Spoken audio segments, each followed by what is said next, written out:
Nakararanas na ng pagulan dahil sa bagyo. Ang latest weather bulletin, alamin. Kabi-kabilang pagsabog.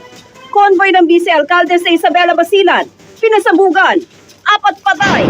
Sa Palumulok, South Cotabato, 18 ang sugatan sa pagsabog sa bus. Dagdag CCTV. Para mapigilan ang mga insidente ng snatching at iba pang krimen.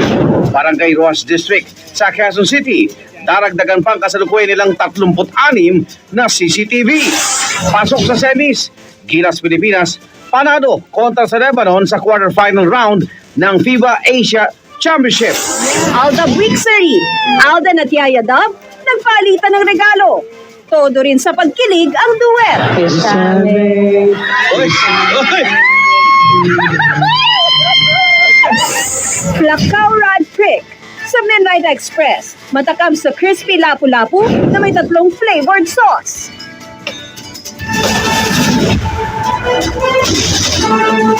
Dahil sa bagyong Kabayan, naglabas po ng yellow rainfall warning ang Pag-asa sa Quezon City, Taguig, Parañaque, Makati at Mandaluyong. Apektado rin ito ang Rizal at Quezon provinces. Hanggang mamayang alas 12:30 ng madaling araw, inaasahan ng malakas na ulan na posible magdulot ng baha. At live mula sa Quezon Memorial Circle, saksi si Jamie Santos. Jamie? Tinaiga nagparamdam na ngayong gabi ng mga pagulan sa Metro Manila ang bagyong Kabayan. Abangan mamaya isang komunidad sa United Kingdom na bulaga sa malaking sinkhole. Aldab, may Wixery gift na nagduet pa. Makikita ulit sa Sabado?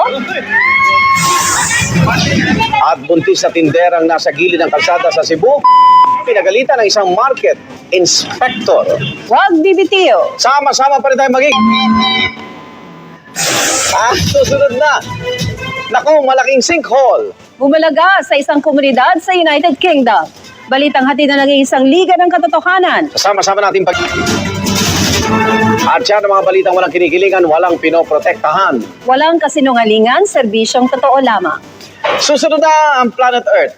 Eto, sa countdown natin, 85 araw na lang. Pasko na! Ako naman, Arnold Clavio. Sa ngalan po ni Pia Arcangel, ako po si Tina Panganiban Perez. Hanggang bukas, sama-sama tayong magiging saksi!